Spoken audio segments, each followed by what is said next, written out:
Ay, yung sugat guys. May sugat ako. Ayun. Saan na yun? Ayun. Ganyan na yung tsura kasi binasak ko siya kanina. Then, sinabunan ko. Then, ganyan na. Nilinisan ko na. Yung bago. Hindi mukha ko. Nilinisan ko lang siya unti. Yung gilid-gilid ng paa ko, nilinisan ko para may mga clean. Diba? Wait lang. Nilinisan ko lang siya. Dito ka lang sa baba, pagkita mo. Ay, takpi ka. Ganyan ka. Ganito. Ayun. Kita mo yun yung sagot ko.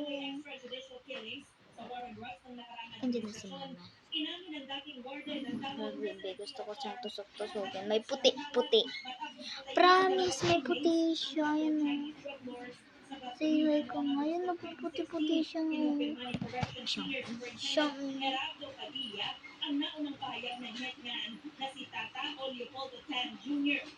Pinapakitotohanan ko ang sinabi ni Tata nang papunta kami sa investigation section ay tumawag. Hindi siya natatanggal. Yung puti niya, hindi. Parang, andyan lang, wala lang. Side lang. Ay dating President. Matagal na to, matagal na. Nung una, nasugatan ako ng bata ko nito. Dito. Tapos, pangalawa, nasugatan na naman ako dito. Pangatlo, split ako kaya naduble. Then ngayon, ito na naman pangapat. Bango! Ano yan?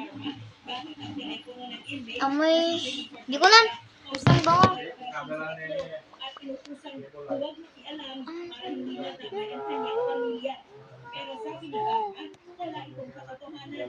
Aray, sakit. Sakit na sugat. Hindi pa nasugat to yun itong Hindi sila pumayag mga bata. Ay, magsumbong kayo. Sabi niya lang. Sumbong kayo ng mga angels. Mga may magdidati. Yan po ang motibo